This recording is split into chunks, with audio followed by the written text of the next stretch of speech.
reumatoide, la respuesta inmune principal es esta, ¿no? Es la estimulación de estas células TCD4, la cual va a activar a otras células T y otras células B. Estas células activadas van a viajar por el torrente sanguíneo y van a llegar hasta donde es la articulación. Aquí lo que se va a producir son otras citoquinas como los interferones Y y las interleuquina 17, que va a activar lo que son los macrófagos. Estos macrófagos a la vez van a producir otras citoquinas como lo que son los factores de necrosis alfa, las interleucinas 1 y 6, que el cual va a estimular a otros productores inflamatorios y va a producir la granulación tisular mediante la activación de los fibroblastos, condrocitos, y en el caso especial de los osteoblastos, las citoquinas inflamatorias van a activar lo que son unos receptores que son RANKA, y se va a activar los que son los osteoclastos, y se va a producir el daño típico, que es en la articulación y en la parte del ósea, ¿no? Algo importante también es que las células B van a producir lo que son los anticuerpos, en el cual principalmente tenemos al factor reumatoideo y el anti-CCP, que a lo largo del tiempo se van a formar complejos inmunes, y estos complejos inmunes van a activar lo que es la vía de complemento. Todo esto que vemos acá es principalmente una inflamación crónica que va a producir una producción de nuevos vasos, y va a aumentar la cantidad de células inflamatorias en la parte de las articulaciones, ¿no? También estas células inflamatorias no solamente van a llegar a la parte de la articulación, sino va a llegar a los diferentes órganos de nuestro sistema. Principalmente lo que vemos en este gráfico, ¿no? En la parte del cerebro va a llegar lo que son las interleuquinas 1 6, lo que va a ocasionar una febrícula en los pulmones, a nivel intersticio, ¿no? Y también puede ocasionar lo que son cavitaciones en pleuras, al nivel del hígado, en los vasos, en los músculos y en la piel, ¿no? Donde se va a producir los que son los nódulos reumatoideos, que se van a ver en la siguiente parte, que son las manifestaciones clínicas. Eso es todo.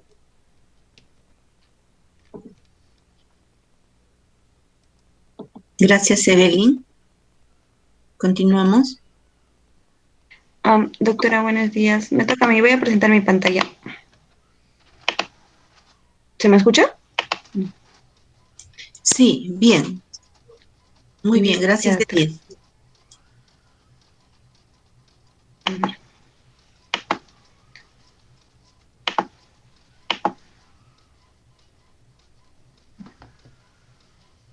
Ya. Doctora, ¿se me logra escuchar? Muy bien, se ve también la pantalla. Ya, doctora. A mí me ha tocado hablar sobre las manifestaciones clínicas de la artritis reumatoidea. Primero, estas manifestaciones clínicas en general se tienden a presentar como más frecuentes, se tienden a manifestar más frecuentemente en invierno. Tienen 3 patrones de inicio, siendo el insidioso el más abundante, más o menos en un 55-65%, y el agudo intermedio en 8-15%. Las manifestaciones articulares comúnmente van a estar acompañadas, o las manifestaciones articulares iniciales van a estar acompañadas de signos y síntomas generales, como la astenia, pérdida de peso, febrícula, fatiga, malestar general. Estas manifestaciones articulares tienden a presentarse como una rigidez matutina al levantarse en un periodo más o menos de inactividad de más de 1 hora, pero ese desaparece con la actividad física. Afectan articulaciones que ahí se muestran, pero es necesario tener en cuenta que comúnmente esta enfermedad va a empezar como una poliartritis simétrica. Sin embargo, también hay manifestaciones, o se puede presentar como una monoartritis o una oligoartritis en menos cantidad de casos.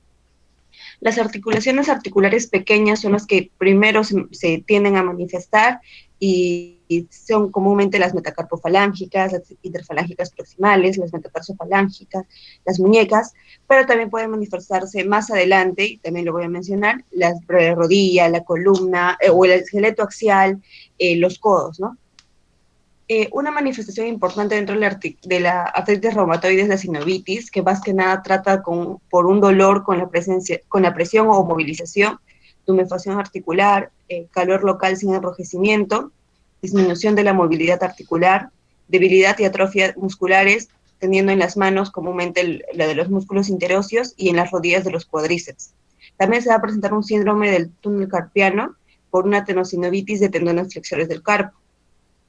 Como mencioné al inicio, lo que comúnmente pasa son las afectaciones, pero cuando estas afectaciones articulares avanzan, se van a presentar unas deformidades articulares ya como consecuencia de una destrucción del cartílago y epífisis articulares.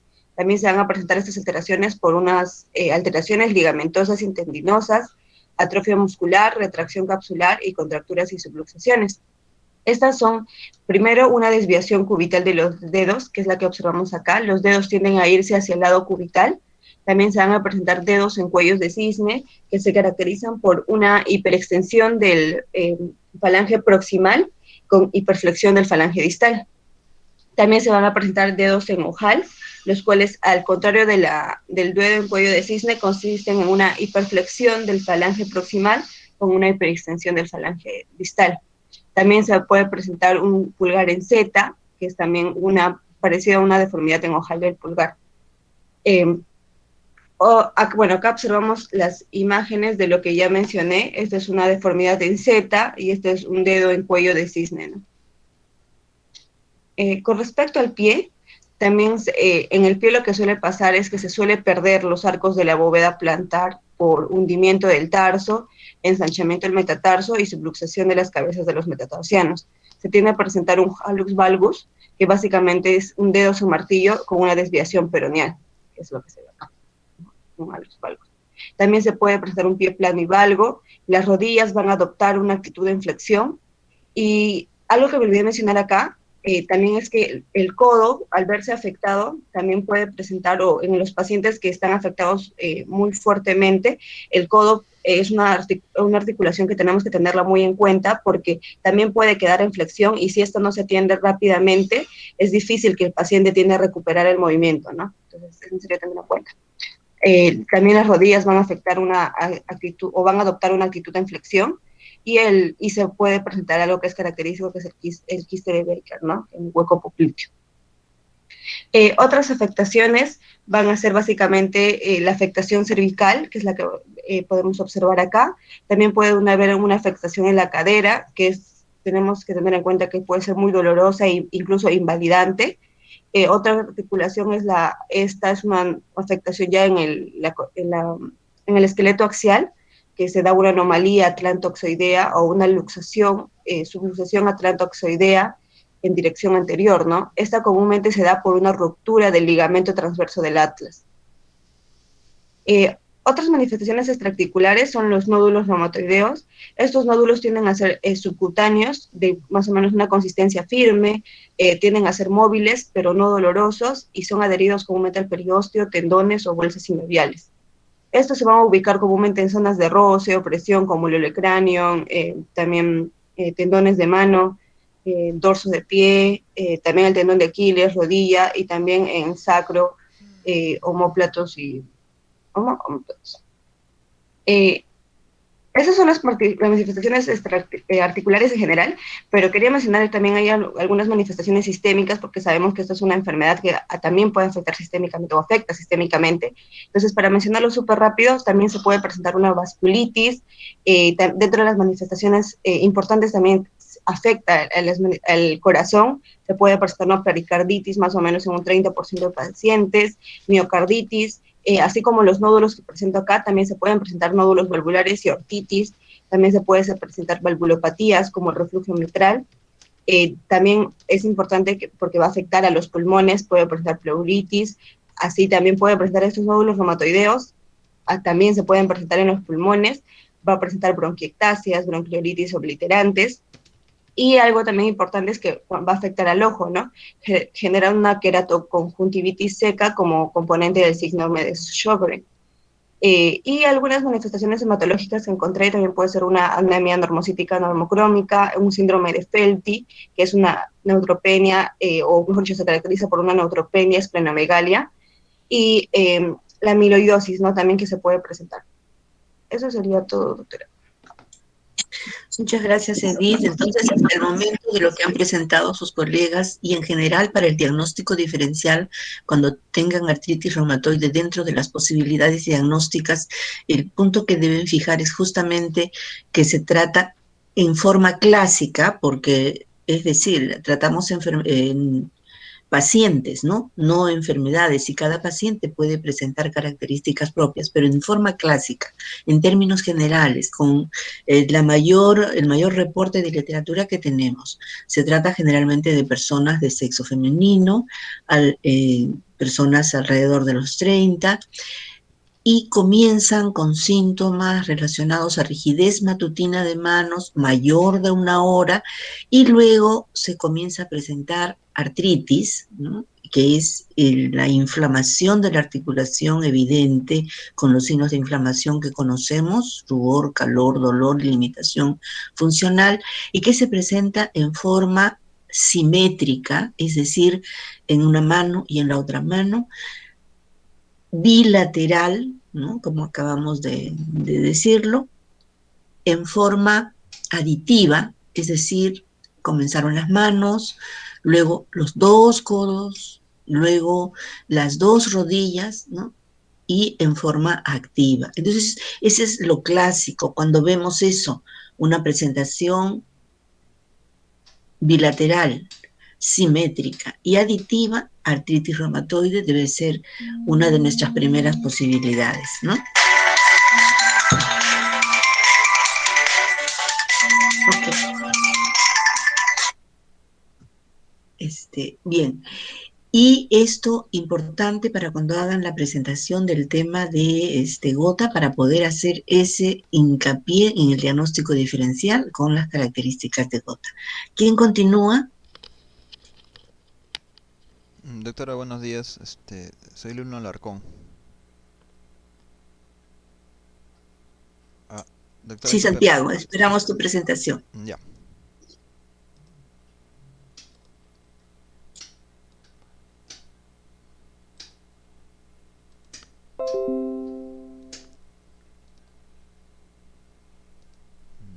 Ya. ¿Se puede ver mi presentación? Sí, Santiago, bien, se escucha bien, se ve bien. Ya. Bueno, continuando con la exposición, a mí me tocó hacer los criterios diagnósticos de la artritis reumatoide. Entonces, vamos a empezar. Bueno, en primer lugar, como decía mi compañera anterior, pues que para diagnosticar se tienen que hacer exploraciones analíticas básicas, ¿no? Como para determinar este síndrome reumático, ¿no? Específico, que es la artritis reumatoide. Las determinaciones que van a ayudar al diagnóstico, en primer lugar, nos van a diferenciar de manera general si es un problema inflamatorio, o ya como es caso de la artritis reumatoide, o si no es un problema degenerativo, ¿no? Como una artrosis. Entonces, lo inicial es empezar pues con las pruebas generales de velocidad de sedimentación globular y proteína C reactiva, y que generalmente están altas, ¿no? Y nos dan una idea de que más o menos bueno, hay una inflamación activa. Una vez empezado con estos análisis, pues también nos van a ayudar también lo que son el hemograma, ¿no? Que lo que como bien dijo nuestra compañera, se puede presentar, por ejemplo, una anemia normocítica normocrómica, y también generalmente también encontrado se puede presentar una leucocitosis y trombocitosis.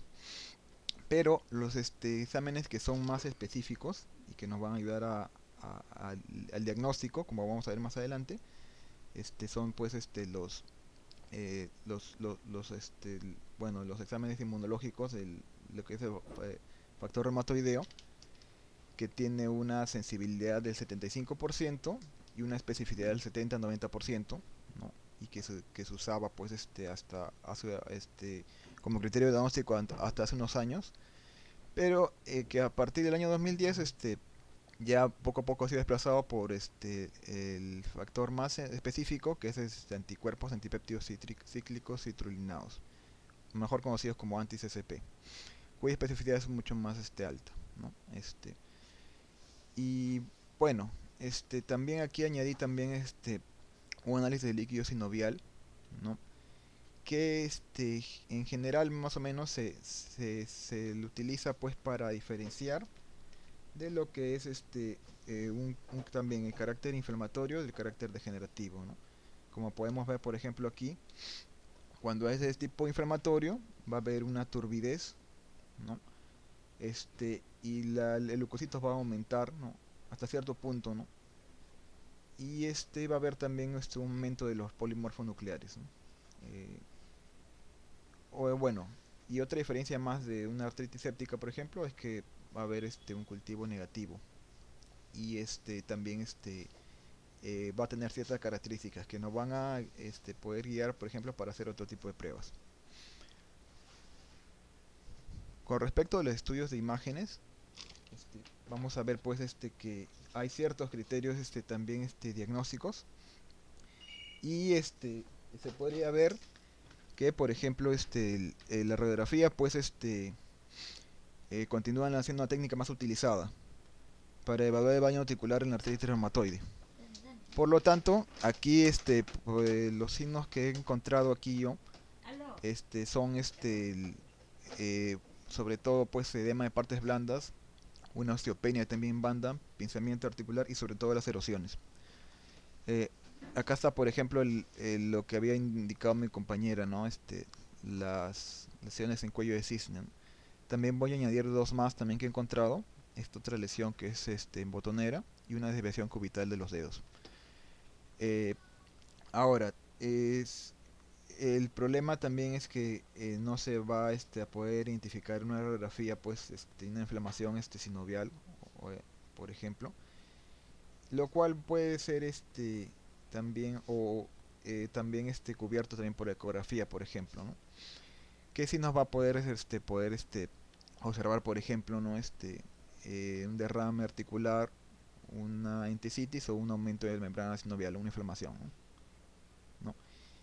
Y el más bueno, el más ventajoso también estudio de imagen también actualmente pues vamos a encontrar una resonancia magnética que incluso va a poder observar incluso hasta un edema también, ¿no? En óseo, o también una inflamación sinovial más específica, ¿no?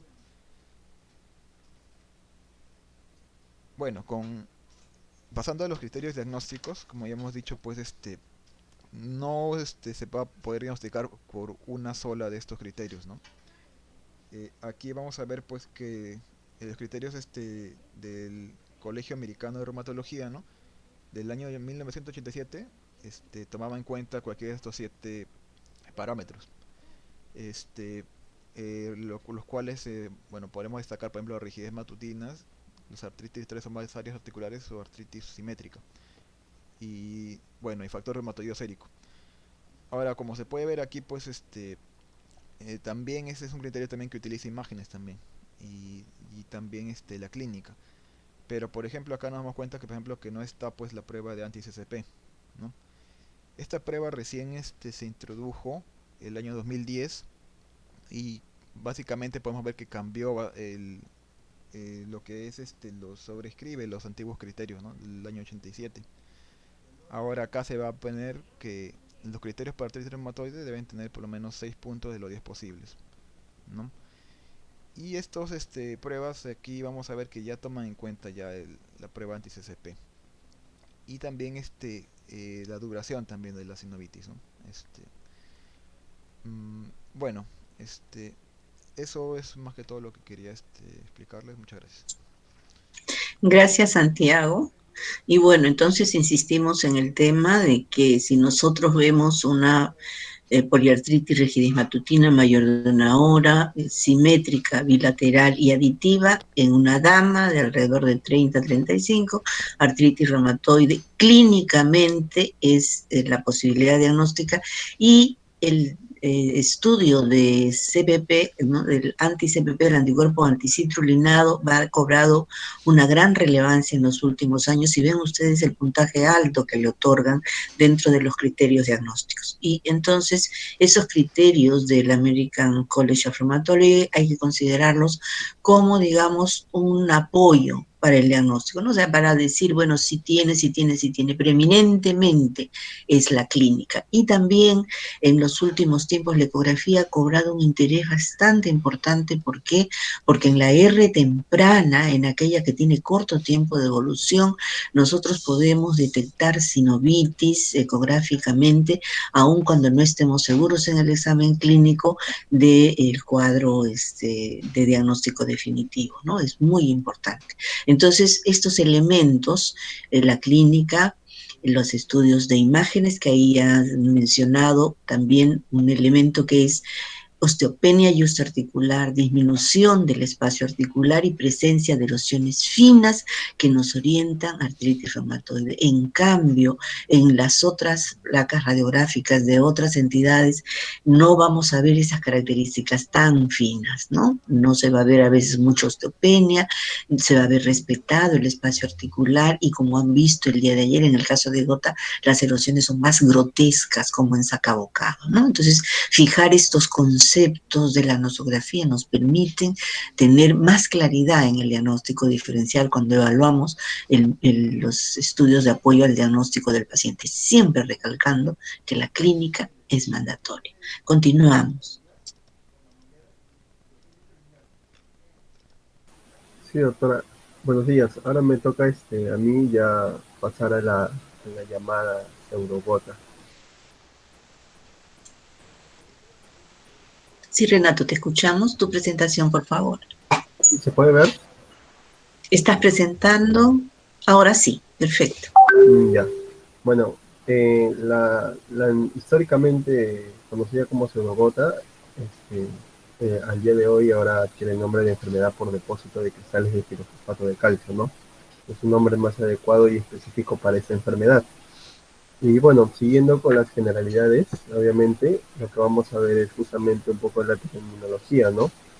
La pseudogota se refiere más a un término para describir ataques agudos de artritis que está justamente inducida por cristales de CPP, que es pirofosfato calcídico hidratado. Y estos son muy similares a la gota, ¿no? Está más bien compuesta por cristales de urato monosódico. Y bueno, pues ahora lo que se prefiere es justamente usar un término llamado artritis aguda por cristales de CPP, ¿no? De pirofosfato cálcico hidratado. Entonces, lo que toca ahorita es justamente la enfermedad por CPPD, ¿no? Que justamente se refiere al espectro de manifestaciones clínicas que están asociadas justamente con el depósito de cristales de pirofosfato cálcico hidratado. Bueno, ya para pasar a su fisiopatología, básicamente lo que sucede es que hay una formación justamente de cristales, que esta se inicia en el cartílago, cerca a la superficie de los condrocitos. Normalmente es la matriz extracelular de esta, alrededor de la zona media. Y se cree que debido a una producción excesiva de pirofosfato justamente en el cartílago, esto va a conducir obviamente a una sobresaturación local y va a haber justamente posteriormente un depósito de los cristales CPP. Pero se cree que también que es probable que las aberraciones en el metabolismo de ya la fase mineral de esto, y orgánica, también estén involucradas en justamente que se dé ese depósito, no solo la sobresaturación. Pero lo que más se cree justamente es que los niveles altos de pirofosfato extracelular en el cartílago son necesarios para la formación de los cristales.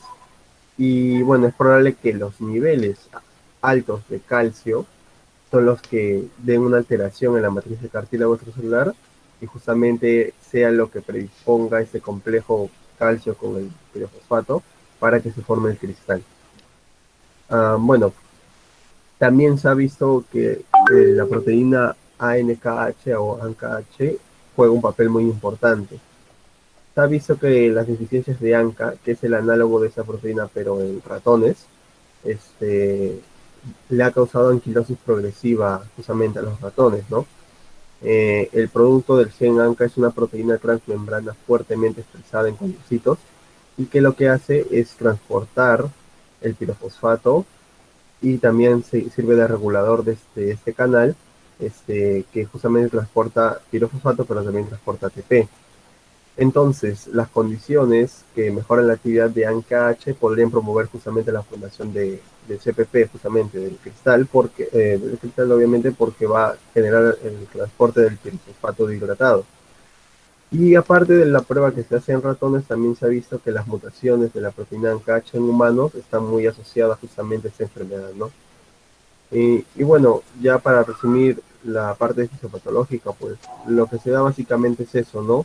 Esto de acá es el pirofosfato, pero que está intracelular.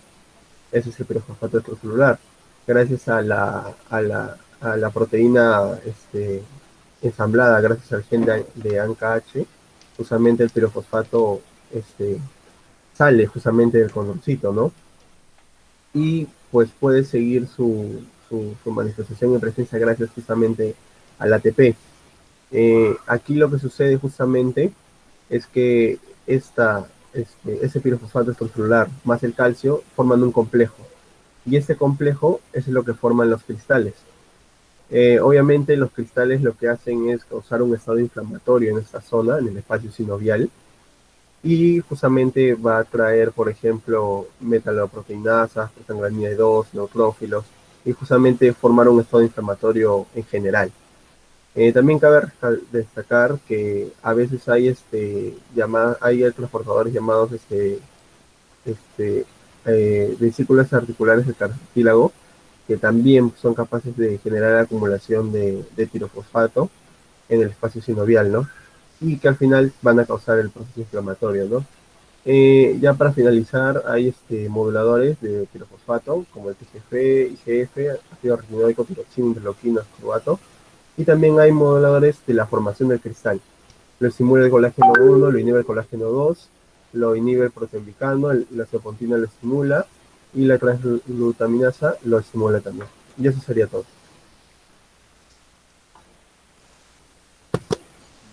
Gracias.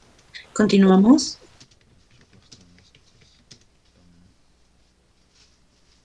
Continuamos. Sí, doctora. Si me corresponde mi sí, te voy a corregir. Giselle, muy bien. Sí.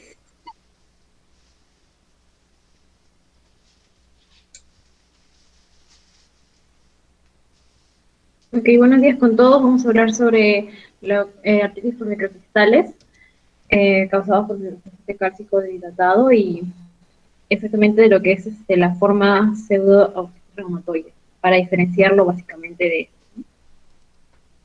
esto. Bueno, aparte quería mencionar también que en ese tipo de artritis por microcristales presentan principalmente 4 formas clínicas, lo que es principalmente lo que es la artritis aguda por cristales, o más conocida como pseudogota, también la artritis inflamatoria crónica, conocida como la forma pseudo artritis reumatoide, la osteoartritis, y en algunos casos se da también lo que es la degeneración articular grave, severa. Vamos a empezar a hablar ahora sobre esto. Bueno, en caso de las manifestaciones, estas pueden involucrar a diferentes articulaciones, pero frecuentemente se va a involucrar las articulaciones periféricas de lo que son las extremidades superiores y las extremidades inferiores, incluidas las muñecas, las articulaciones metacarpofalángicas, así como también las rodillas, los codos, y generalmente tiende a tener un patrón simétrico o casi simétrico. ¿Por qué se dice que se parece al artritis reumatoide? Debido a que, por lo general, este tipo de artritis lo que va a presentar va a ser rigidez matutina significativa, muy parecida a lo que se daba en la artritis reumatoide, como ya se mencionó anteriormente. También presenta fatiga, además también presenta engrosamiento sinovial, edema localizado, y también lo que presentan es una movilidad articular restringida. ¿Por qué se dice que pero se debe diferenciar en algo de lo que es de la artritis reumatoide, ¿no? Hay la diferencia con la artritis reumatoide es que en este caso, en este tipo de artritis por cristales, lo que se da es cuando la inflamación de las articulaciones afectadas va a tender a aumentar o disminuir, pero independientemente una de la otra, a diferencia de la artritis reumatoide, donde el brote y la remisión son sincrónicas, ¿no? Es típico de la artritis reumatoide. En caso también de las manifestaciones se ha reportado de un subtipo raro, ¿no? Que ocurre con mayor frecuencia en lo que son los pacientes adultos mayores durante un ataque por articular agudo. En este caso, lo que se presentan son características sistémicas prominentes. Lo que se puede presentar es la leucocitosis, fiebre, confusión mental. Y estos episodios tienden a ser autolimitados y suelen durar aproximadamente de días a semanas. Eso sería todo. Gracias, Giselle. Okay. ¿Seguimos?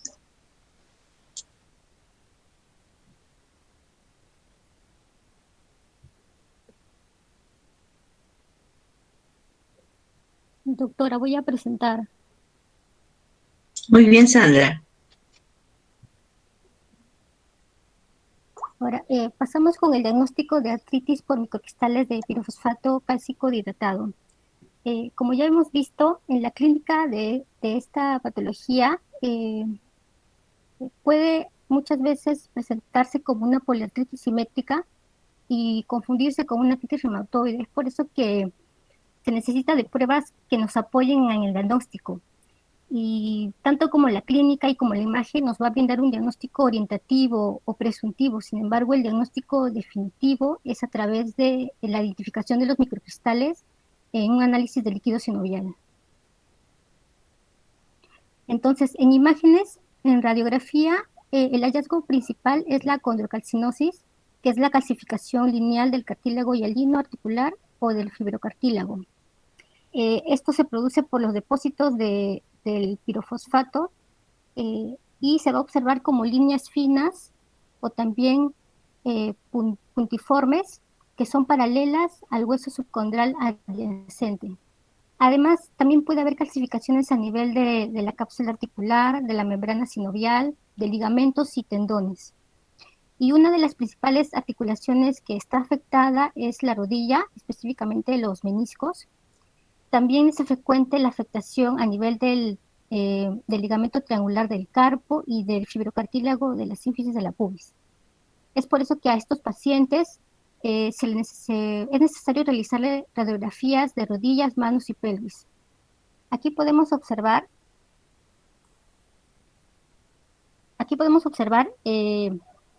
estos depósitos que se observan como líneas putiformes, lineales, y también vemos que hay una preservación del espacio articular.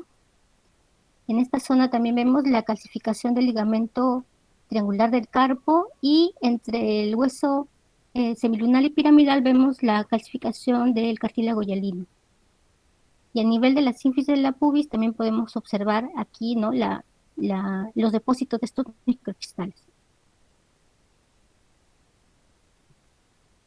Ahora, entonces, como vemos, el diagnóstico de certeza nos los va a proporcionar el análisis del líquido sinovial y en este se va a demostrar la presencia de estos cristales a través de la microscopía de luz polarizada compensada. Estos cristales de pirofosfato se pueden observar de forma intracelular y también extracelularmente. Sin embargo, el diagnóstico de certeza lo da cuando se encuentra intracelularmente, ¿no?, porque han sido fagocitados por un polimorfo nuclear. Otra característica es que son débilmente birefringentes. Por ejemplo, a diferencia del monurato sódico, que es birefringente negativo. Estos tienen una forma romboidal frecuentemente, pero también se ha visto que tiene forma de barra o cuboide. Son ligeramente amarillos y son muy pequeños, de 0.5 micrómetros a 10 micrómetros.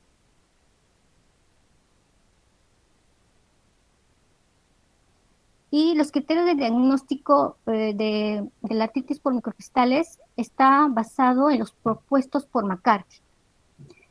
Él planteó tres tipos de diagnóstico: el diagnóstico definitivo, el diagnóstico probable y el posible. El diagnóstico definitivo se daba si se cumplía el criterio 1 o los criterios 2A y 2B. El criterio 1 dice que tiene que haber una demostración de cristales de pirofosfato cálcico en biopsia, en la necropsia o en el aspirado de líquido sinovial, por difracción de rayos X o mediante análisis químico. Por ejemplo, este criterio es muy poco aplicable en la práctica clínica. Sin embargo, el cumplimiento del criterio 2A y 2B es el que más se practica en la clínica, ¿no? La identificación de los cristales en líquido sinovial y la presencia de calcificaciones en radiografía. El diagnóstico probable se da cuando se cumple el criterio 2A y 2B, ¿no? Uno de los dos. Y el el diagnóstico posible se da cuando se cumple el criterio 3A o el criterio 3B.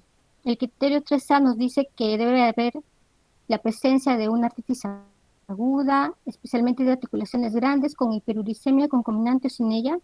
El criterio 3B nos dice que debe haber una artropatía crónica, en especial de rodillas, caderas, carpos, codos, hombros y metacarpofalángicas, y a veces acompañadas de ataques agudos. Eso sería todo.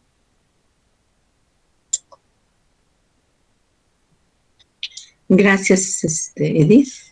Perdón, Sandra. Perdón. Un punto que ustedes, bueno, mientras se va preparando, José, ¿no? Sí. Ok, para precisar que algo que ustedes deben tener siempre presente es la condrocalcinosis, que ese es un dato radiológico muy característico, en que es la calcificación del cartílago articular, ¿no? Eso nos orienta muchísimo al diagnóstico de CPPD. Ok, José, te escuchamos. Bueno, ahora lo que vamos a hablar es de la gotatofasia crónica. Comenzando con las generalidades. Bueno, sabemos, ¿no?, que la gota es una enfermedad crónica por depósito de cristales de urato monosódico en el líquido sinovial y otros tejidos, y que podemos ver acá su incidencia de 3 a 6 casos por cada 1000 personas por año. En este caso, en el mapa, podemos ver más o menos cómo es la prevalencia, y vemos que sobre todo en el área occidental es donde se muestra su mayor prevalencia, que esta puede ir de 0,1% al 10%, ¿no? Y generalmente de la mayor prevalencia se muestra en los países más desarrollados, ¿no?, como América del Norte, que se puede ver acá, Europa Occidental y también la parte de Australia. Y menos del 1% en países en desarrollo. Pero si vemos acá en este estudio que es de la prevalencia, vemos que hay áreas que no tienen muchos datos, ¿no?, como en el caso de Sudamérica. Y bueno, el único estudio de prevalencia que encontré más o menos actual con respecto a enfermedades reumáticas en general fue este estudio, ¿no?, que toma a la población urbana, pero habitantes sobre todo de gran altura, y donde se evalúan alrededor de 1095 personas, y de este grupo de personas, donde acá podemos ver varias enfermedades reumáticas, ¿no?, como artritis reumatoide, lupus, podemos ver que la gota está en el 0,64%. Y de estos casos de gota, solo uno era la fromatofasia. Ya. Luego, con respecto a los factores de riesgo de los pacientes con gota, tenemos diversos factores de riesgo, ¿no? Los principales, o los que más hemos tomado en las clases, por ejemplo, es el sexo masculino. Se presenta en pacientes masculinos de 2 a 6 veces más que en sexo femenino. Los pacientes de edad avanzada, y bueno, esto se estabiliza más o menos alrededor de los 70 años.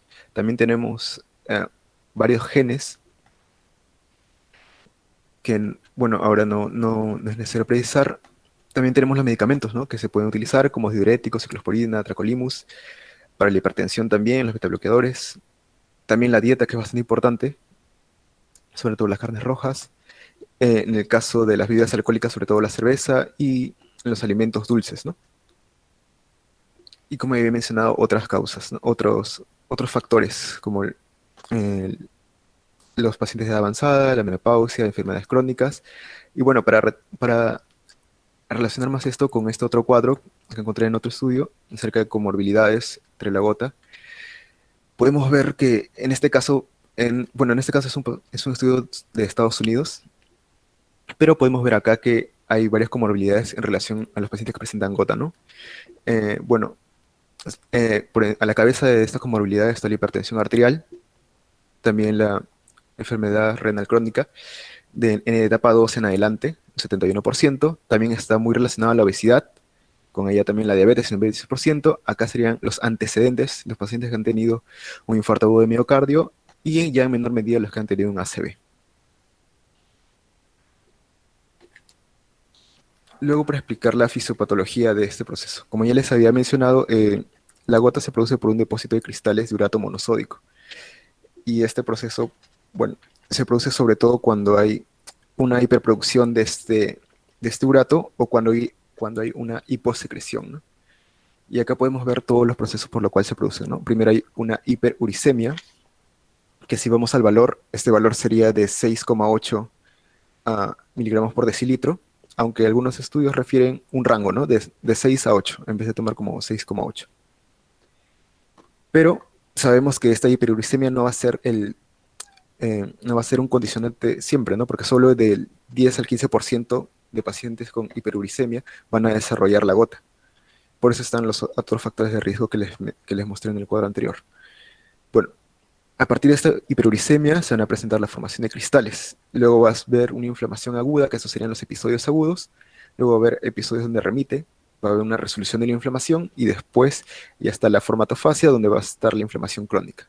Acá podemos ver desarrollados estos puntos, estos checkpoints, como menciona el cuadro, y podemos ver, ¿no?, que todo parte de la hiperuricemia, ¿no? Se produce una menor solubilidad del urato, la formación de cristales, estos se van a depositar y van a generar una acción citotóxica directa, ¿no?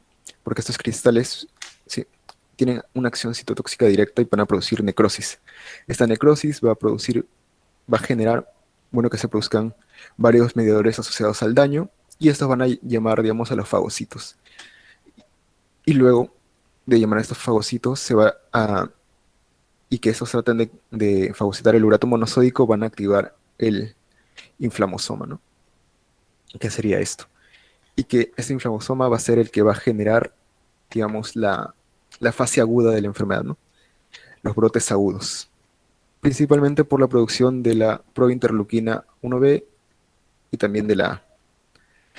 Estas prointerleuquinas van a generar que se produzcan otros mediadores inflamatorios. Y esto va a generar la respuesta inflamatoria aguda. Pero también hay episodios de resolución de inflamación. Bueno, esto es producto de que ya pasado este proceso inflamatorio, también se van a reclutar neutrófilos. Y estos neutrófilos van a generar unas redes que se llaman trampas extracelulares de neutrófilos para atrapar estos cristales. Y esas serían las etapas de resolución.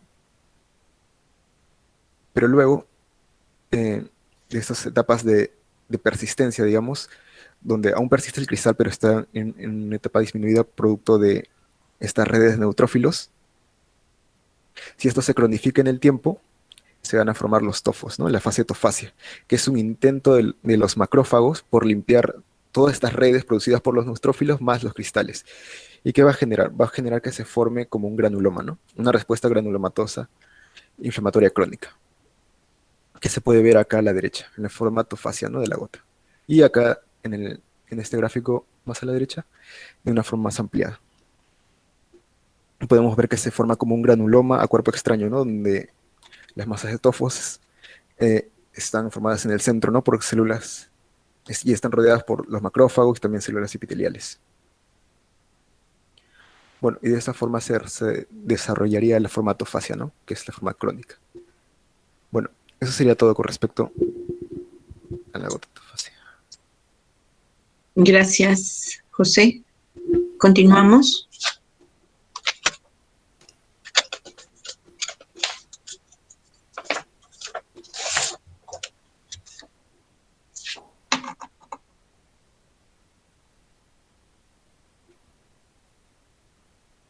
Giuseppe. escuchamos. Bueno, doctora, continuando Sí, con la exposición, ¿se ve, no? Si se ve y se me escucha, entonces creo que puedo todo, continuar. todo bien, todo bien. Perfecto. Entonces creo que puedo continuar con la explicación. Los factores de riesgo aquí vendrían a ser la edad, la predisposición genética, el consumo excesivo de alcohol y carnes rojas, obesidad o síndrome metabólico en su defecto, fármacos, intoxicación con plomo, también hipertiroidismo de alguna manera, entre otros. Entonces, ¿y esto por qué lo menciono? Porque el diagnóstico diferencial es enfermedad gotosa crónica reagudizada. Entonces, el paciente ha tenido una enfermedad gotosa crónica. Como sabemos, los estadios que mencionó el compañero, hiperuricemia asintomática, va a depender de la cantidad de hiperuricemia que tiene en la sangre. Si es muy crónica y el paciente no se cuida, entonces va a evolucionar hasta una gotatofasia crónica, donde va a evidenciarse lo que son la presencia de tofos, que son invalidantes, que son precisamente lo que menciono, que son invalidantes.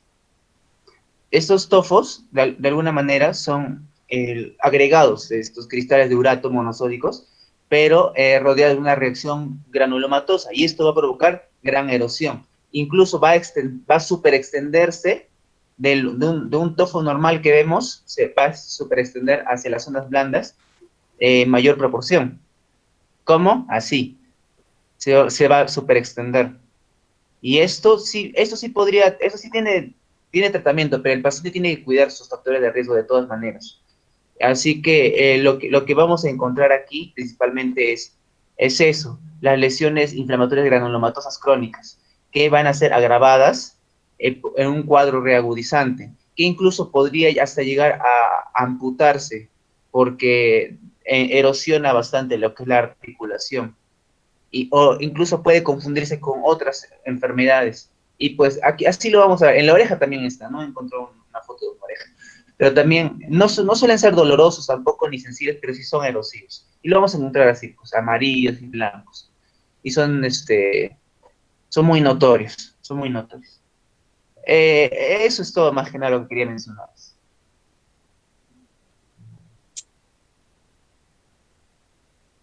Gracias, Giuseppe.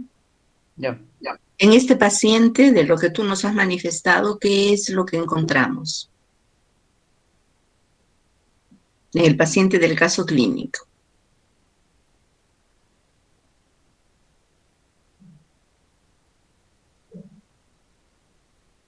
Giuseppe.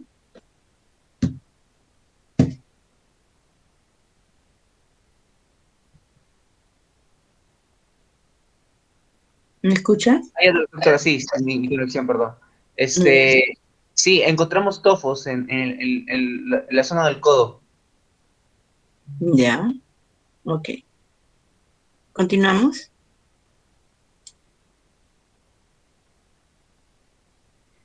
Sí, doctora, voy a compartir mi pantalla. Yepe, te voy a Giuseppe, compartir. ¿puedes dejar de presentar, por favor? Gracias. Ya.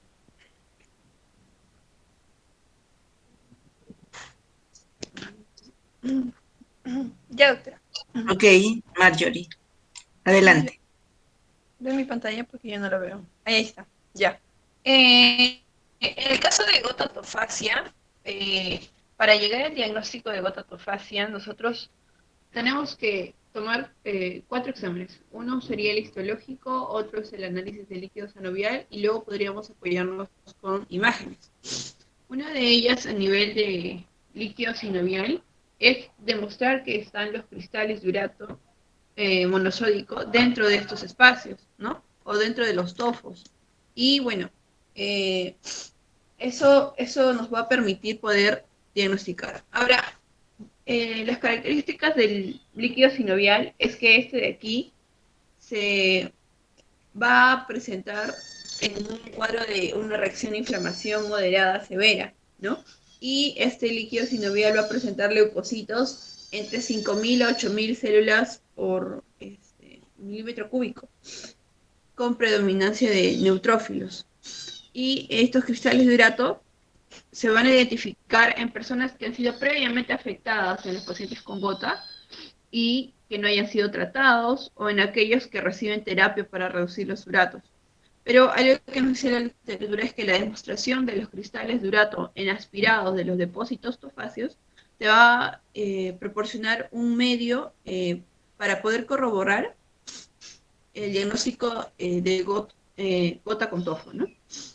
Ahora, en el caso del examen histológico, los tejidos también tienen que presentar los cristales de urato monosódico. Estos se van a visualizar como esas agujitas amarillitas, como por ejemplo la de la flechita, y este examen se podría decir que es el gol estándar para poder diagnosticar gota tofácea. Ahora, se utilizan en sistemas, en medios de tinción como sistemas no acuosos como la tinción de Yemsa, ¿no? Ahora, en el caso de imágenes que nos podrían apoyar, sería la radiografía simple, ¿no? Pero la radiografía simple principalmente nos deja visualizar el cuadro cuando son estadios más avanzados. Los tofos pueden ser evidentes si bien de forma clínica, pero también pueden detectarse con la radiografía, ¿no? Aquí podemos visualizar que hay un tofo que está invadiendo el metatarso, ¿no? Y también puedes apoyarte de otras imágenes como ecografía, tomografía, pero aquí vamos a hablar principalmente de uno más que es el ultrasonido. El ultrasonido principalmente puede servir para el uso en las rodillas, y en este caso lo que logramos visualizar es lo del signo del doble contorno, ¿no? Que es bastante específico para gota. Y bueno, esa es la bibliografía que utilicé.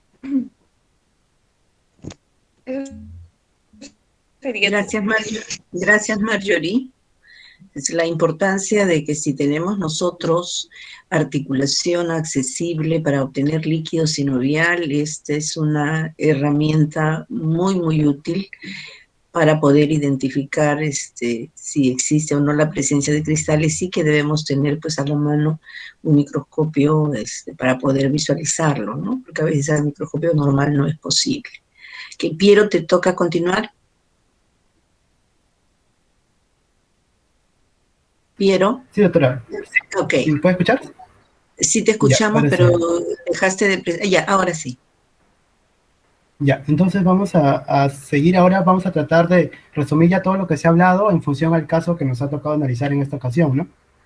Bien, solo para, voy a hacer un resumen de todo el caso, destacar que era un paciente varón de 56 años, de raza blanca, procedente y natural, natural y procedente de Talara, perdón.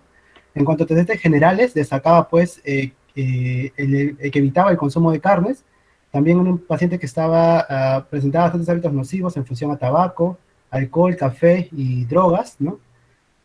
También presentaba antecedentes fisiológicos de importancia, como relaciones sexuales con prostitutas hasta los 19 años. Y en cuanto a antecedentes patológicos, el paciente pues sufría una gran cantidad de enfermedades, pero acá he querido resaltar el más importante, ¿no? En función a los eventos isquémicos coronarios que había sufrido el paciente. El primero que se evidenció en el 2003, ¿no? Hasta el último en el año 2012, ¿no? Lo que conllevó incluso digamos, a que el paciente se someta a un bypass coronario, ¿no? Y el sometimiento también a esta terapéutica en función de catopil y ácido acetilsalicílico, ¿no?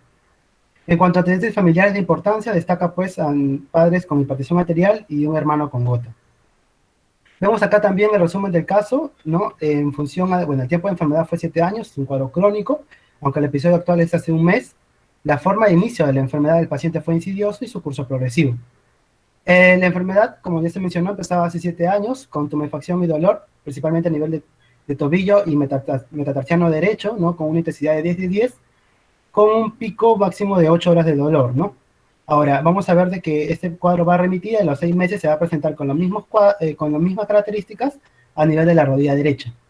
Hace 6 años se presenta otra vez el cuadro, pero esta vez de manera bilateral, ¿no?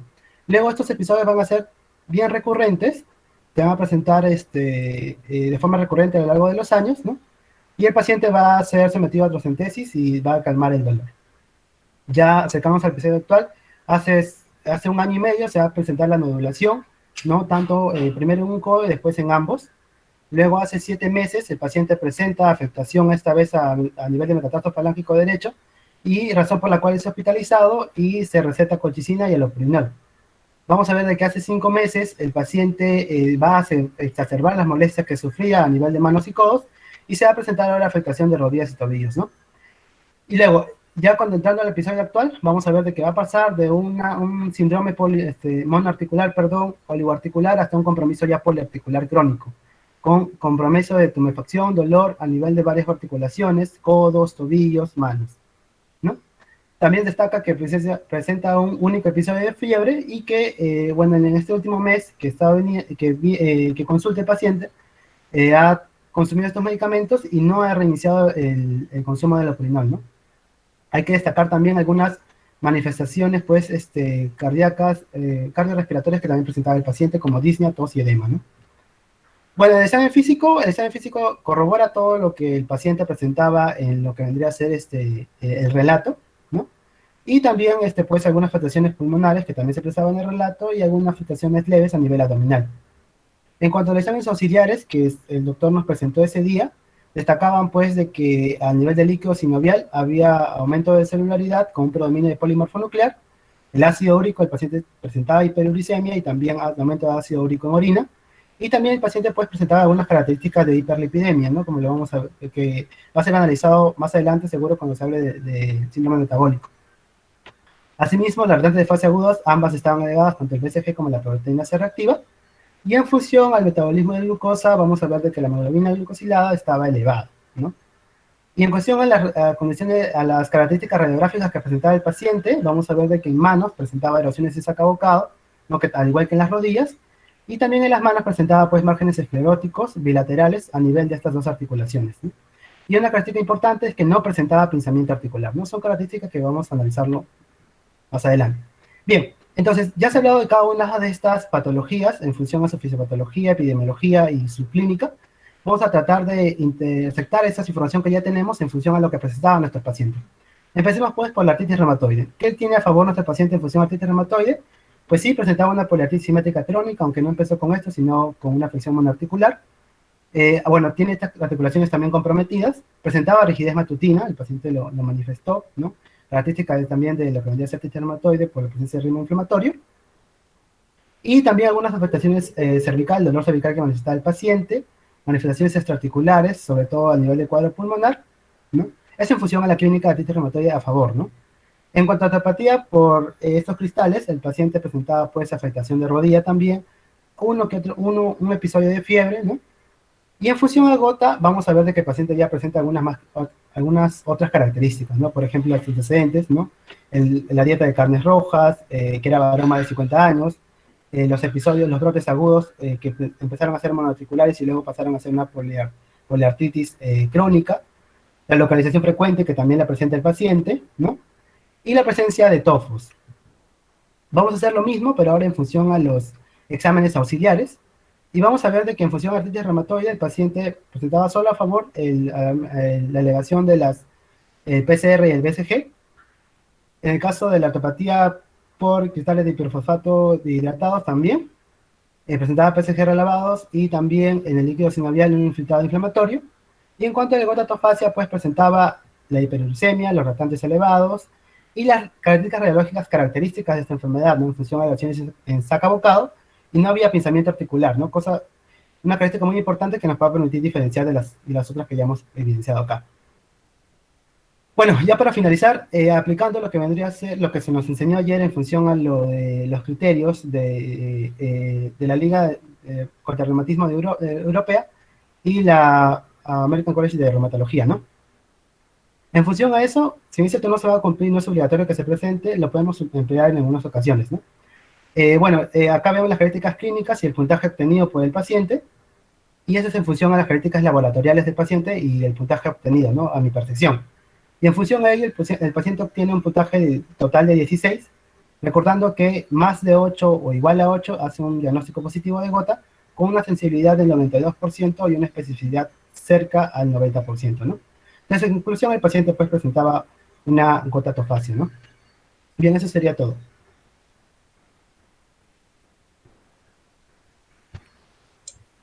Gracias, Piero. Entonces, de la presentación que se ha hecho, podemos nosotros concluir con las intervenciones de ustedes de que el cuadro clínico, las manifestaciones que presenta el paciente nos orientan muchísimo en la parte clínica al diagnóstico de gota atofasia crónica, y con el apoyo, digamos, de los estudios de ayuda al diagnóstico en forma concluyente podemos asumir de que se trata de una gota atofasia crónica, ¿no? Y entonces continuamos. John, te escuchamos. Ahora vamos a hablar sobre el plan de tratamiento, pero respecto a este paciente, ¿no? Bueno, acá vemos en esta columna los medicamentos que se da ante un brote agudo, los AINES, que son medicamentos de primera elección, en el cual se recomienda naproxeno o indometacina, ¿no? Acá vemos los valores, y principalmente en estos pacientes hay que tener cuidado, ¿no? Principalmente los puntos a recalcar es que no tengan ningún daño hepático ni renal, que sean menores de 60 años, ¿no? Pero recordemos que el paciente ha sufrido de infarto, está con tratamiento o estuvo con tratamiento con aspirina, y bueno, hay que tener cierto cuidado. Entonces, yo me inclinaría un poco más por los glucocorticoides, ¿no? Los glucocorticoides puede administrarse de tres maneras. John, tienes el mismo problema de ayer. No se mueve tu Sí. diapositiva. John, avanza por favor tu diapositiva. Gracias. ¿Ahora lo ven? ¿Lo están viendo Sí, ahora? gracias. Ya, Sí. ok. Ahora, los glucocorticoides pueden administrarse de tres maneras: oral, articular o parenteral. Y esto va a depender mucho en cuanto al articular, va a depender mucho sobre cuántas articulaciones ha sido afectado. Principalmente acá se activa como máximo, o se induce como máximo a 2 articulaciones, ¿no? Y estos son los medicamentos: acetónico de triamcinolona y metilprednisona una sola vez. Y también va a depender mucho de la experiencia por parte del médico. En cuanto al oral, se prefiere en aquellos pacientes que ya hayan tenido rebrotes y en aquellos pacientes que tengan una afectación ya poliarticular, en el cual la prednisona es tratamiento de elección. John, sí, justamente, como tú lo estás mencionando, son las alternativas, y si tenemos una o dos máximo articulaciones afectadas, obviamente, y tenemos antecedentes de que el paciente no puede recibir, digamos, antiinflamatorios o tiene algunas comorbilidades que nos limiten, pues la, indicación local es muy oportuna, ¿no? Y a veces también por la magnitud del cuadro, podemos mantener tratamiento oral. La literatura, sí, es bien cierto, nos recomienda pues, dosis que a veces superan un límite. Generalmente en la práctica, cuando tenemos que indicarlos, la dosis que usualmente podemos dar no sobrepasan los 5 a 10 miligramos, salvo en casos particulares de pacientes, ¿no? O sea, en la práctica podemos comenzar y administrar, y de acuerdo también a las características clínicas del paciente, dosis un poquito más bajitas de corticoides, ¿sí? Continuamos. En cuanto a la aplicación de la prednisona, es aproximadamente de 30 a 40 miligramos, aproximadamente durante una semana, y cada día se va bajando gradualmente. Y en cuanto a aplicación de colchicina, este medicamento es muy eficaz cuando el paciente haya venido al hospital durante las primeras 24 horas, ¿no? Porque va a disminuir mucho la inflamación. Se le da 0.6 miligramos durante 3 veces al día, ¿no? Y cada día se va bajando. Este tratamiento también se le da como profiláctico, ¿no? Nos menciona la historia que se le da 0.5, y en caso que haya un rebrote, esta dosis se debe aumentar hasta 1.8. En cuanto al tratamiento no farmacológico, se recomienda reposo absoluto y la aplicación de frío en las zonas que están afectadas. Gracias. Gracias, John.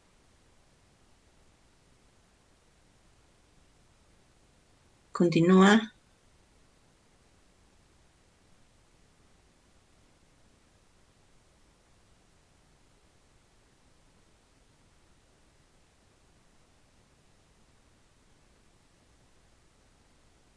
Continuamos.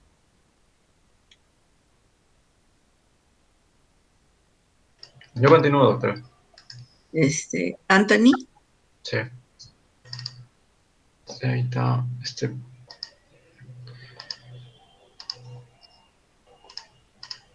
Ya, ¿puede ver mi pantalla? Todavía. A ver. ¿Ahora sí? Sí, ahora sí. Ya, ok. Yo voy a hablar sobre el manejo de lo que va a ser la gota atofagia crónica reagudizada.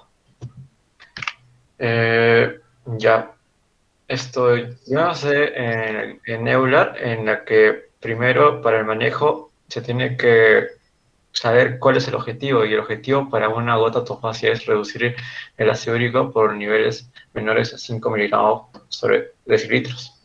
Y para eso se emplea tanto hipouricemiantes, como puede ser el allopurinol o el febuxostat. Pero antes de aplicar un tratamiento con estos fármacos, se tiene que hacer una detección por PCR para complejo para el HLA-B5801. ¿Por qué? Porque esto está asociado a asiáticos, que es un tipo de raza donde tienen efectos adversos con el purinol. Y ya, después de hacerle esta detección, iniciamos con el allopurinol, pero se inicia con una dosis inicial menor a 100 miligramos sobre decilitros. Y si el paciente tiene insuficiencia renal, pues va a ir reduciendo esta dosis. Después el mantenimiento con 2 a 4 semanas, por 2 a 4 semanas aumentando 100 miligramos y hasta un máximo de 800. En todo caso que el allopurinol no esté dando resultados, se puede reemplazar con un febuxostat, con un inicial de 40 miligramos sobre decilitros hasta 80 miligramos en el periodo de 2 semanas.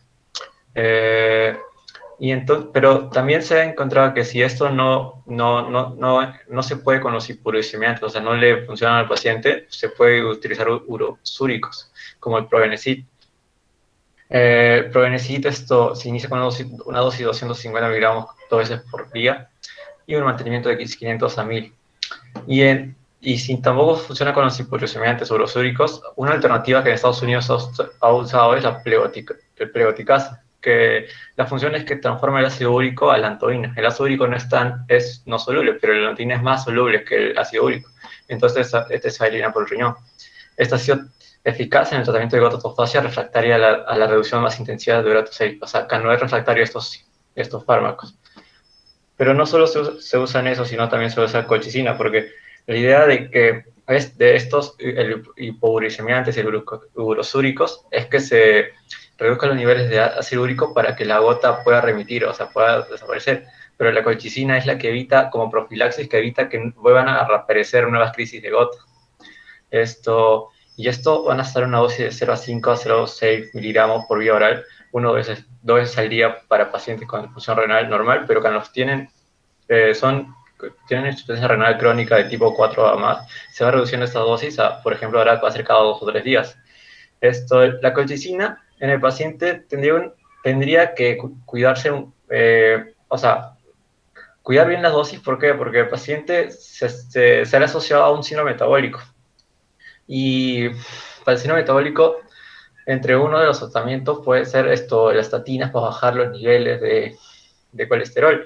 Pero la estatina con la colchicina está asociado a miopatías, neuromiopatías, y es por eso que se tiene que cuidar bien cuando se da colchicina con estatinas. Y en el manejo, pues el resumen es hipouricemiantes más menos uricosúricos, más la colchicina, que estos son los que van a reducir los ácidos úricos para que el tofo pueda desaparecer, y la colchicina para una profilaxis para que vuelva a aparecer de crisis de gota. Y también tener claro que no se puede dar hipouricemiantes de forma, al inicio de la enfermedad, o sea, cuando está con la crisis, con el tofo, hay que esperar que la crisis pueda como que bajar, o sea, que pueda estar en sus niveles como que ya casi por remitir para recién darle. ¿Por qué? Porque estudios han encontrado que si le das los hipouricemiantes puede dar un efecto en el que esta crisis de gota se puede agudizar. Y acá están los fármacos que he encontrado y el precio de cada de los fármacos. Por ejemplo, la colchicina tiene un precio de $137, Probenecid de 35,60, y el Oprinol, el más barato y el más usado, es de $10. Y eso es todo. Gracias, Anthony. Bien, entonces, en la práctica, en el caso de este paciente tenemos la alternativa de antiinflamatorios no esteroideos que podemos utilizar. La colchicina, digamos, en una base diaria de una tableta por día de 0,5-0,6 miligramos por día, y el alopurinol, ¿no? Como lo habían ustedes mencionado, el alopurinol, generalmente en nuestra etnia no tenemos ese problema del HLA, pero cuando comenzamos a dar el tratamiento, comenzamos con 100 miligramos, probando idiosincrasia en el paciente, viendo que haya tolerancia, que no tengamos efectos adversos, y entonces podemos ir aumentando gradualmente la dosis hasta 300 miligramos por día, que podría ser ya nuestra dosis de mantenimiento. Adicionalmente, habría que tomar en consideración que estamos realizando una atención integral, y el manejo también debe ser integral, de manera que considerar los antihipertensivos a utilizar. Habíamos visto que el losartán, por ejemplo, tiene un cierto efecto que puede ser beneficioso en este caso de pacientes. Para la dislipidemia podemos utilizar, como ya lo ha mencionado su compañero, las estatinas, y también en el cuadro clínico se hace referencia a un cuadro depresivo del paciente, ¿no? Ese aspecto también es bien importante de evaluar su intensidad y ver si es necesario que sea manejado por un profesional de la salud para que pudiera tener mejores resultados, ¿no? Como ustedes han visto en la historia, también el paciente ha tenido pues un estilo de vida bastante particular, y por ello también es un poco compleja su patología a esta edad, ¿no? Porque no es tampoco una persona sumamente mayor, ¿no? Entonces, en lo que se refiere a actividad de la enfermedad, podemos decir que el paciente en estos momentos está activo porque encontramos signos clínicos de inflamación articular. Con relación a la severidad, y en términos generales, no solamente en este paciente, tenemos que ver cuál es el grado de compromiso y la limitación que pudiera presentar para la realización de sus actividades diarias. Y también cuando vemos estos pacientes debemos ver el impacto que tiene esta enfermedad en ellos, ¿no? A veces, si se trata de cabezas de familia y tienen que dejar de ir a trabajar, entonces eso puede tener algún efecto, digamos, en la dinámica familiar. Entonces, es importante considerar todos esos aspectos para poder brindarle al paciente no solamente la atención farmacológica que requiere, sino también el apoyo a la persona, y darle los suficientes ánimos y inspirarle la confianza para que pueda cumplir con el esquema terapéutico que le estamos indicando y pueda comunicarnos prontamente sus manifestaciones para tomar las medidas en el momento que sea oportuno, ¿no?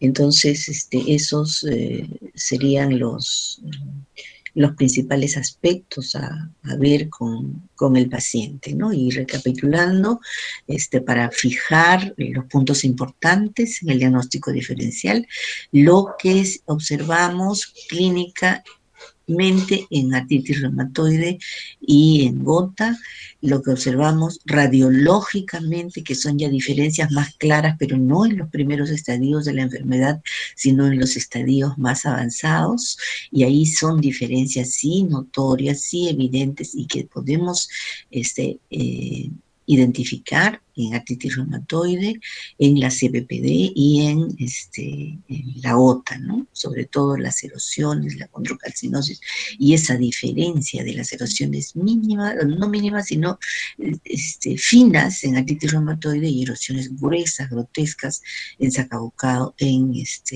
la gota, ¿no? y la importancia de la oportunidad del diagnóstico, la importancia de la relación que se establezca médico-paciente. Aquí estamos observando que realmente el paciente pues no, ha tenido un poco de laxitud en su manejo, no ha habido una importancia que él le dé al hecho de tener esta enfermedad, y eso podríamos asumir que se trata de repente de una falta de información, lo cual es fundamental cuando nosotros comenzamos a manejar a un paciente, ¿no? Cuando el paciente viene a pedirnos ayuda, no solamente para que nosotros le hagamos el diagnóstico y le demos un tratamiento, sino también para absolver absolutamente todas las preguntas que pudiera tener respecto a la evolución y respecto a su pronóstico, ¿no? Y es así que a veces, ¿y qué puedo comer? ¿Y qué no debo comer? ¿Qué son las cosas que debo evitar?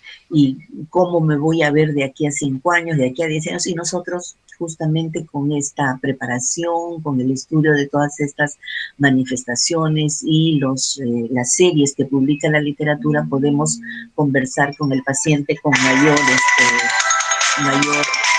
Entonces, continuamos.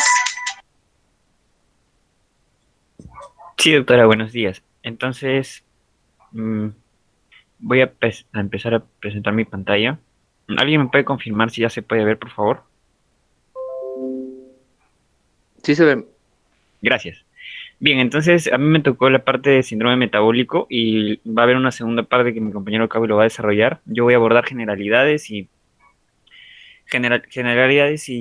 criterios diagnósticos. Muy bien, entonces en generalidades tenemos que justamente este síndrome metabólico fue descrito por Raven en 1988 como síndrome X, y 10 años después él mismo lo denominó como síndrome de resistencia a la insulina. Sin embargo, bueno, el nombre sigue manteniéndose como síndrome metabólico. Luego se va a identificar a esta patología justamente clasifica a una población con elevado riesgo cardiovascular. Y bueno, tenemos que tener en cuenta que este es un problema no solo nacional, sino a nivel mundial. Y abarca uno de los principales problemas de salud pública en diversos países y está asociado a diferentes factores de riesgo, tanto como estilos de vida, así como genéticos, ¿no? Los últimos estudios demuestran que hay, hay algunos genes que están involucrados. Bueno, en la epidemiología que tenemos, que conseguí en este artículo, bueno, en estos artículos, más que nada me he enfatizado en lo que es a nivel de Perú y podemos observar que todo este síndrome metabólico va a iniciar justamente con un sobrepeso, el cual lo tiene el 40% de la población peruana, y la obesidad, luego se continúa con la obesidad, en el cual el 20% de los peruanos lo tienen. Un estudio del 2005 nos muestra que hay una prevalencia nacional del 16.8%, en Lima es mayor, es un 20%, y en el resto en la costa es un 21% y en la sierra es 11%. ¿No? Tener en cuenta que a nivel regional somos distintos, pero igual es un porcentaje elevado. Y bueno, en el género femenino fue el más afectado, ¿no? Con un 26%, o sea que uno de cada 4 mujeres tiene síndrome metabólico. Es importante, ¿no? En este estudio nos demuestra que el femenino es más que el género masculino. Sin embargo, por estudios posteriores, como el estudio del 2018, que bueno, hay que tener en cuenta que se trabajó con la población de comedores populares, lo cual es un estudio que está muy limitado, pero lamentablemente no hay tantos estudios a nivel nacional. Nos muestran justamente que la prevalencia del síndrome metabólico es del 40%, ¿no? Siendo el femenino mayor que el masculino, ¿no? Pero estando muy cerca. Y bueno, acá tenemos una tablita en el cual a nivel latinoamericano estamos muy cerca, ¿no? A muchos países que están con una elevada, pero todos tienen ese problema en general de salud pública.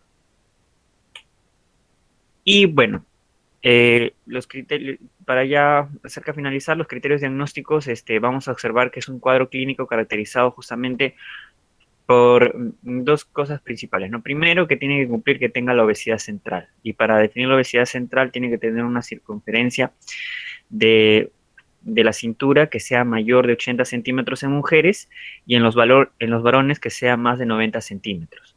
Ahora, si su índice de masa corporal es más de 30, ya no es necesario medir esta circunferencia.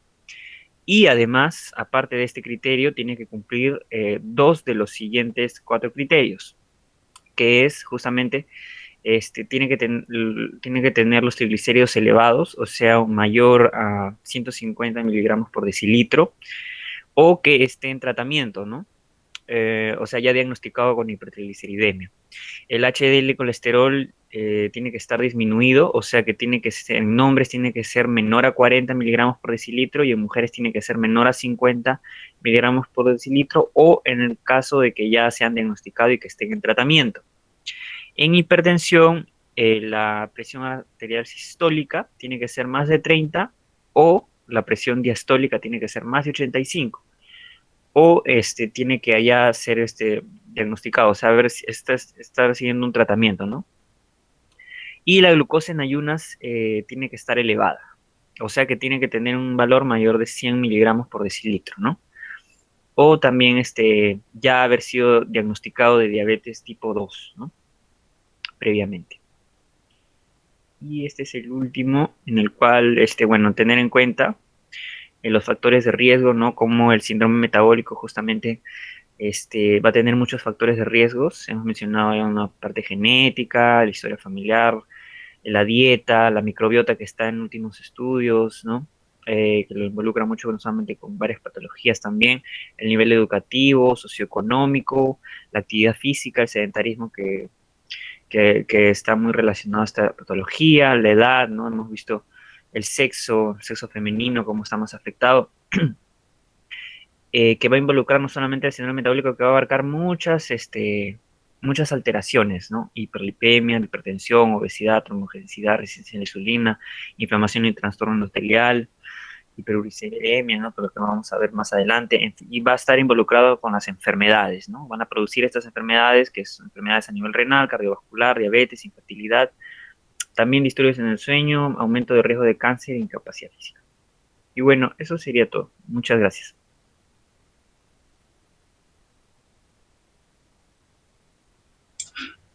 Gracias. Y continuamos. Hay una presentación más de síndrome metabólico. Sí, doctora, buenos días. Freddy. Sí.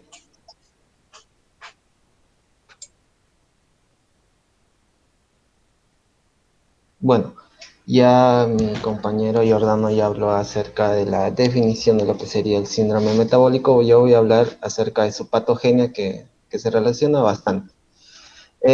Comenzando primero, sobre todo la resistencia a la insulina, que es uno de los principales factores fisiopatológicos más importantes que se encuentra asociado a este síndrome metabólico.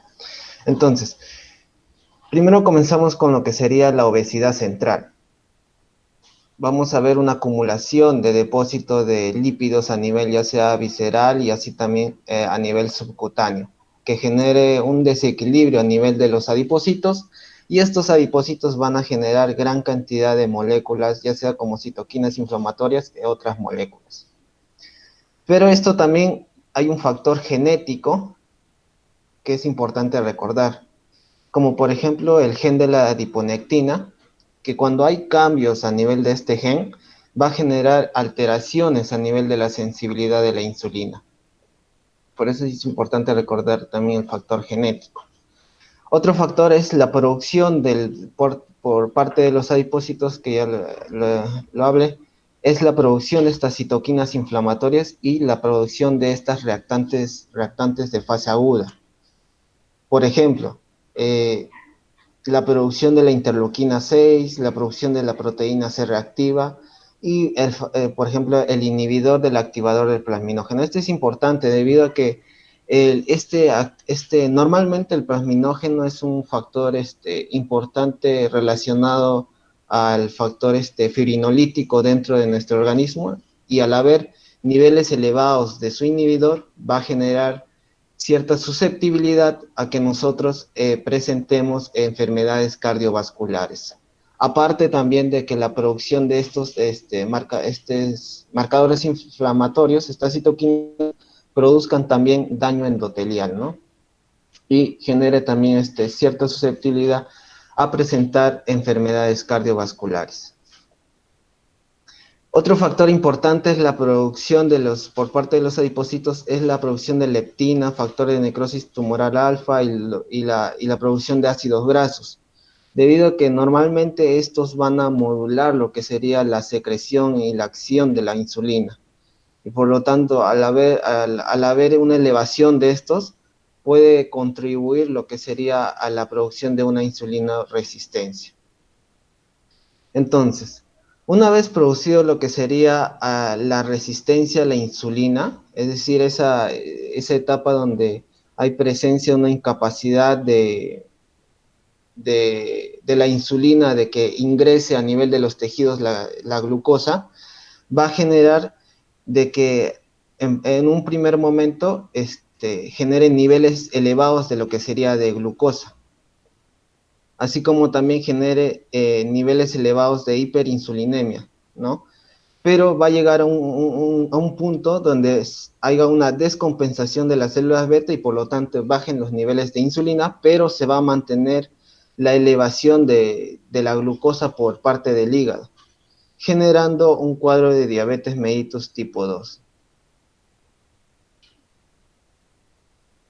Otro factor importante relacionado es la presencia, aparte de la resistencia a la insulina, es la presencia de una dislipidemia.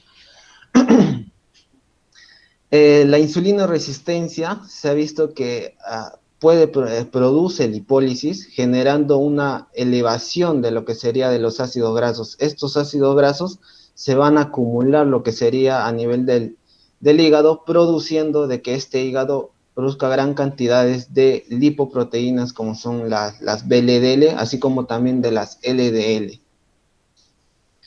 Otro factor también importante se ha asociado también es la hipertensión. Aparte de lo ya explicado por parte de la fisiopatología de la resistencia a la insulina de producir una enfermedad cardiovascular, también está asociado de que la presencia de niveles elevados de glucosa, así como también los niveles elevados de insulina, produzcan activación del sistema renina-angiotensina. Por lo tanto, genere un aumento de retención de los niveles de sodio, activación del sistema simpático, así como también vasoconstricción. Y todo esto suma este aumento de presión arterial, resistencia a la insulina, niveles altos de triglicéridos, niveles bajos de HDL, genere que el paciente puede producir un proceso de aterosclerosis, ¿no? Entonces, como podemos ver, lo principal, los dos factores a quien nos va a llevar este síndrome metabólico es a eventos cardiovasculares y a cuadros de diabetes mellitus tipo 2, ¿no? Que lo cual se relaciona con la definición de lo que sería un cuadro de síndrome metabólico. Bueno, eso sería todo.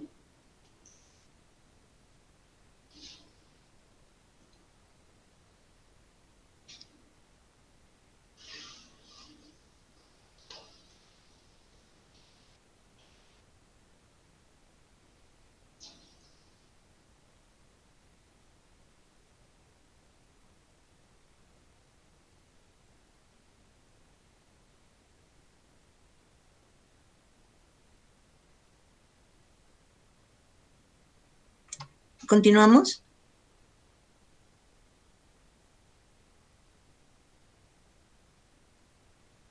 Bien,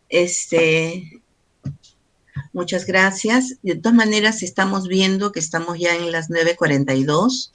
Entonces, yo creo que se ha cumplido con las presentaciones, con el tiempo y las lecturas que les hemos alcanzado están a la disposición pues de todos ustedes para que puedan revisarlas y de esa manera profundizar un poco más en el tema del síndrome metabólico, que es una patología que al momento actual está realmente causando muchísimos estragos. Ya debería o está ya considerado como un problema de salud pública. Bien, entonces les agradezco mucho por este tiempo y nos vemos ya en la próxima sesión, ¿sí? Buenos días y hasta luego. Buenos días, doctora. Muchas gracias. Hasta luego, doctora, gracias.